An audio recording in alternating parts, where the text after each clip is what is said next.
మనందరం కూడా చూసాం. ఇప్పుడే కౌశిక్ రెడ్డికి కరీంనగర్లో కోర్టులో బెయిల్ రావడం జరిగింది. బెయిల్ రావడం పట్ల మా హర్షాన్ని కూడా వ్యక్తం చేస్తూ ఉన్నాం. అయితే ఈరోజు పోలీసులు ముఖ్యంగా డీజీపీ గారు ఒక్క విషయాన్ని గుర్తుపెట్టుకోవాల్సిన అవసరం ఉంది. రాజకీయ ప్రేరేపితమైనటువంటి కేసుల్లో మీరు తొందరపడి కేసులు నమోదు చేయడం, బెయిలబుల్ సెక్షన్స్లో కూడా అర్ధరాత్రి పూట అరెస్ట్ చేయడము, రాత్రంతా పోలీస్ స్టేషన్లో కూర్చోబెట్టడము, ఉదయాన్నే కోర్టుకు వెళ్తే బెయిల్ వచ్చింది. ఇది చాలా సర్వసాధారణం అయిపోయింది. అంటే ఇలా ఆలోచించాల్సిన అవసరం ఉంది. పోలీసులు కూడా ఈ రాజకీయ ప్రేరేపితమైన కేసుల్లో నాయకులు చెప్తే వినడం కాదు, చట్టానికి లోబడి పనిచేయాలి. మనకు కాన్స్టిట్యూషన్ ఉంది, మనకు కొన్ని చట్టాలు ఉన్నాయి, శాసనసభలో చేసుకున్న చట్టాలు ఉన్నాయి, దానికి లోబడి పనిచేయాలి. సుప్రీంకోర్టు కానీ హైకోర్టు కానీ చాలా స్పష్టంగా బెయిలబుల్ సెక్షన్స్లో మీరు స్టేషన్ బెయిలే ఇవ్వండి అని కూడా చెప్పారు.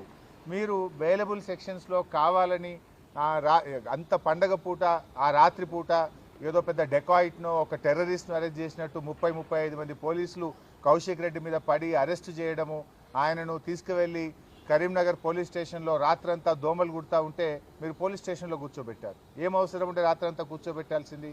పండుగ తెల్లారి మీరు అంత కావాలంటే అరెస్ట్ చేయడానికి ఏమైనా ఇబ్బంది ఉన్నదా? ఏమైనా అడ్డంకులు ఉన్నాయా? ఆయన ఏమైనా పారిపోతాడా? ఆయన ఒక గౌరవ ప్రజాప్రతినిధి కదా.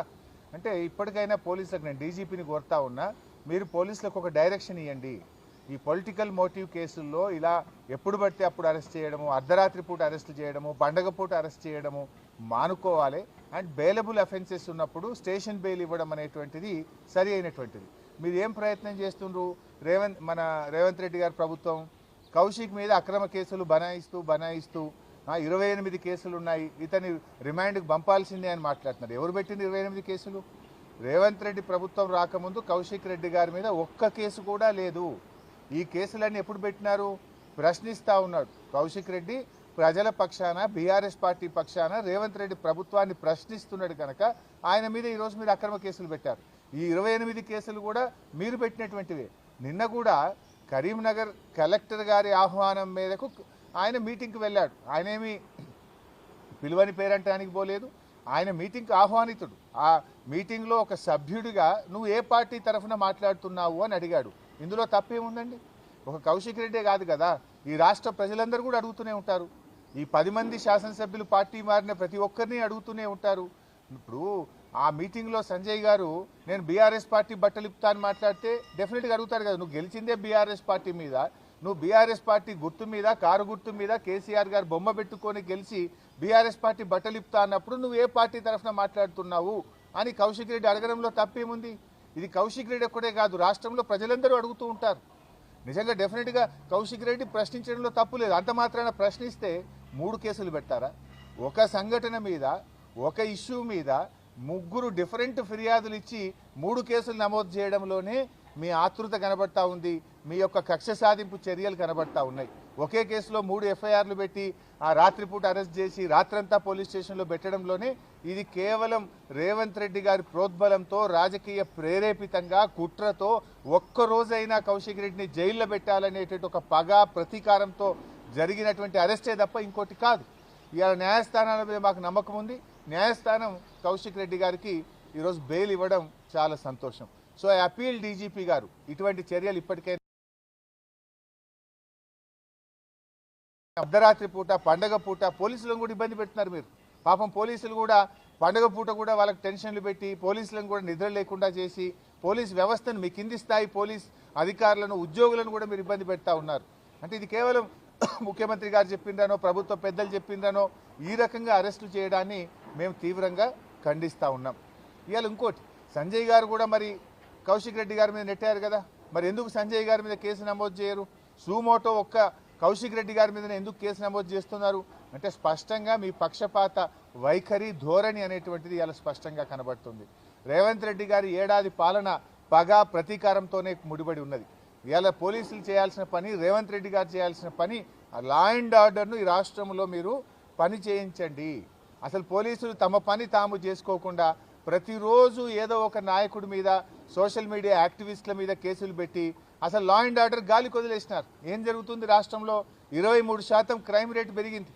ఇవాళ హత్యలు పెరిగినాయి, అత్యాచారాలు పెరిగినాయి, కమ్యూనల్ రైట్స్ పెరిగినాయి, రాబరీస్ పెరిగినాయి, చైన్ స్నాచింగ్ పెరిగింది, మహిళల మీద అఘాయిత్యాలు పెరిగినాయి. రాష్ట్రంలో ఏ జిల్లాలో చూసినా 23% లా అండ్ ఆర్డర్ పెరిగి హైదరాబాద్ ఎల్లో జోన్లోకి పోయింది. ఇంకా 4 రోజులు పోతే ఇదే పద్ధతి కొనసాగితే హైదరాబాద్ రెడ్ జోన్లోకి పోతుంది. నేషనల్ క్రైమ్ బ్యూరో ఆఫ్ రికార్డ్స్లో ఎల్లో జోన్లో కనబడుతుంది. విదేశాల వాళ్ళు కానీ ఇతర రాష్ట్రాల వాళ్ళు కానీ ఒక రాష్ట్రంలో పెట్టుబడులు పెట్టాలన్నప్పుడు గూగుల్ ఓపెన్ చేసి నేషనల్ క్రైమ్ రికార్డ్ బ్యూరోలో చూస్తారు ఈ రాష్ట్రంలో క్రైమ్ రేట్ ఎంత ఉంది, ఇది గ్రీన్ జోన్లో ఉందా ఎల్లో జోన్లో ఉందా అని చూస్తారు. నువ్వు ఎల్లో జోన్లో రెడ్ జోన్లో ఉంటే ఎవరైనా ఇన్వెస్ట్మెంటర్స్ ఈ హైదరాబాద్కి వస్తారా? ఇదేనా ఈ రాష్ట్రాన్ని పరిపాలించే తీరు? హోంమంత్రిగా ముఖ్యమంత్రి గారే ఉండి ఇవాళ పూర్తిగా తన బాధ్యతల్ని నిర్వర్తించడంలో పూర్తిగా ఫెయిల్ అయిపోయింది ఇవాళ రేవంత్ రెడ్డి గారు. సో ఇప్పటికైనా మానుకోండి, ఈ కక్షపూరిత రాజకీయాలు మానుకొని పరిపాలన మీద దృష్టి పెట్టాలని చెప్పి రేవంత్ రెడ్డి గారికి వారి ప్రభుత్వానికి హితవు పలుకుతా ఉన్నాం. ఆ స్పీకర్ గారు అసలు చర్యలు తీసుకోవాల్సింది సంజయ్ గారి మీద కదా. ఇలా సంజయ్ గారు ఓపెన్గా నిన్న మీటింగ్లో ఏం చెప్పారు కరీంనగర్లో, నేను కాంగ్రెస్ పార్టీ తరఫున పనిచేస్తాను, సభ్యత్వ నమోదు చేస్తాను, కాంగ్రెస్ పార్టీలో నేను సభ్యత్వం తీసుకొని కాంగ్రెస్ పార్టీ కోసం పనిచేస్తా అని ఓపెన్ మీటింగ్లో మంత్రుల ముంగట ఐఏఎస్ అధికారుల ముంగట మీడియా ముంగట నేను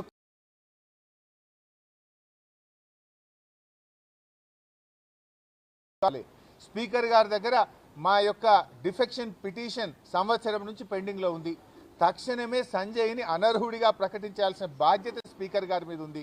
ఇది ఎట్లా ఉందంటే చోరు ఉల్టా కోత్వాల్కు డాటే అన్నట్టు పార్టీ మారిన ఎమ్మెల్యేనే ఇంకా మా పార్టీ ఎమ్మెల్యే మీద ఇవాళ చర్యలు తీసుకోవాలంటున్నాడు. చర్యలు తీసుకోవాల్సింది పార్టీ మారిన 10 మంది ఎమ్మెల్యేల మీద తీసుకోవాలి. ఆ పిటిషన్ ఇవాళ ఆయన దగ్గరే స్పీకర్ గారి దగ్గరనే ఉంది. స్పీకర్ గారు తన విజ్ఞతను ఉపయోగించి ఓపెన్గా చెప్తున్నారు కదా, అఫీషియల్ మీటింగ్లో నేను కాంగ్రెస్ పార్టీ తరఫున పనిచేస్తా అంటున్నారు. అంతెందుకు కాంగ్రెస్ పార్టీ ఎమ్మెల్సీ జీవన్ రెడ్డి గారు కూడా వీళ్ళు ఈ పార్టీ మారిండు, ఈయనను పార్టీలో తీసుకోవద్దు అని కాంగ్రెస్ పార్టీ ఎమ్మెల్సీ జీవన్ రెడ్డి కూడా చెప్తున్నాడు కదా.